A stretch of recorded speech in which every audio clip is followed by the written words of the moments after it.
കശ്മീരിൽ എങ്ങനെയാണ് ഭീകരവാദികൾ അവിടെയുള്ള ഹിന്ദുക്കൾക്ക് നേരെ വെടിയുതിർത്തത്?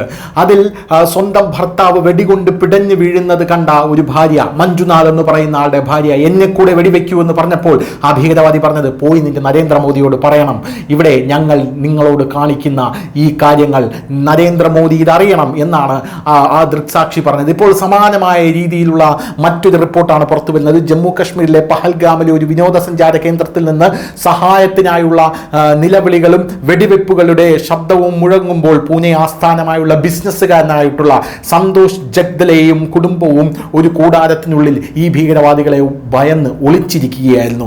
ലോക്കൽ പോലീസിന് സമാനമായ വസ്ത്രങ്ങൾ ധരിച്ച ആൾക്കാർ ഒരു കുന്നിൽ നിന്ന് ഇറങ്ങി വരുന്നത് കേട്ടപ്പോഴാണ് ഭയം ആരംഭിച്ചതെന്ന് അദ്ദേഹത്തിന്റെ മകൾ അസാവരി മാധ്യമങ്ങളോട് വിവരിക്കുന്നു. അവളുടെ അമ്മ പ്രഗതിയും അച്ഛൻ സന്തോഷും മറ്റ് വിനോദസഞ്ചാരികളും ചേർന്ന് അടുത്തുള്ള ഒരു ടെന്റിലേക്ക് അപ്പോൾ തന്നെ വെടിയൊച്ചയുടെ ശബ്ദം കേട്ടപ്പോൾ ഓടി. പുറത്ത് വെടിവെപ്പിന്റെ ശബ്ദം ആക്രമികളും സുരക്ഷാ സേനയും തമ്മിലുള്ള ഒരു ഏറ്റുമുട്ടലായിരിക്കുമെന്നാണ് ആദ്യം ഇവർ കരുതിയിരുന്നത്.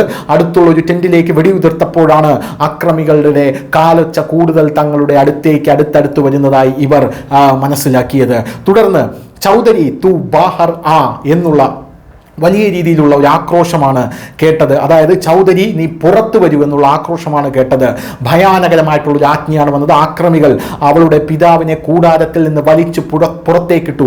തുടർന്നുള്ള സംഭാഷണത്തിൽ പ്രധാനമന്ത്രി നരേന്ദ്രമോദിയെ പിന്തുണച്ചതിന് ആക്രമികൾ അവരെ കുറ്റപ്പെടുത്തുകയും ചെയ്തു എന്നാണ് ഇപ്പോൾ അദ്ദേഹത്തിന്റെ മകൾ പറയുന്നത്. ചുറ്റും നിരവധി വിനോദസഞ്ചാരികൾ ഉണ്ടെന്നാണ് അശ്വതി പറയുന്നത്. എന്നാൽ തീവ്രവാദികൾ ഹിന്ദുക്കളാണോ മുസ്ലിങ്ങളാണോ എന്ന് ചോദിച്ച ശേഷം പുരുഷന്മാരെയാണ് ലക്ഷ്യം വെച്ചത്. ശേഷം അവർ എൻ്റെ പിതാവിനോട് ഒരു ഇസ്ലാമിക വാക്യം, ഒരുപക്ഷെ കൽമയായിരിക്കാം, ഇസ്ലാമിക വാക്യം ചൊല്ലാൻ ആവശ്യപ്പെട്ടു. അദ്ദേഹം അങ്ങനെ ചെയ്യാൻ വിസമ്മതിച്ചപ്പോൾ അവർ 3 വെടിയുണ്ടകൾ അദ്ദേഹത്തിൻ്റെ തലയിലേക്ക് എയ്തു, അല്ലെങ്കിൽ തലയിലേക്ക് 3 തവണ നിറയൊഴിച്ചു എന്നാണ് ഇപ്പോൾ അവരുടെ മകൾ പറയുന്നത്. ഒന്ന് തലയിലും ഒന്ന് ചെവിയുടെ പിന്നിലും മറ്റൊന്ന് തലയ്ക്ക് പിന്നിലുമായിട്ടാണ് വെടി ഉതിർത്തത്. 26-കാരിയായ പെൺകുട്ടിയാണ് ഇത് പറയുന്നത്. തുടർന്ന് തോക്കുധാരികൾ അമ്മാവന് നേരെ തിരിഞ്ഞ് ആവർത്തിച്ച് അമ്മാവന് നേരെയും വെടിയുതിർത്തു.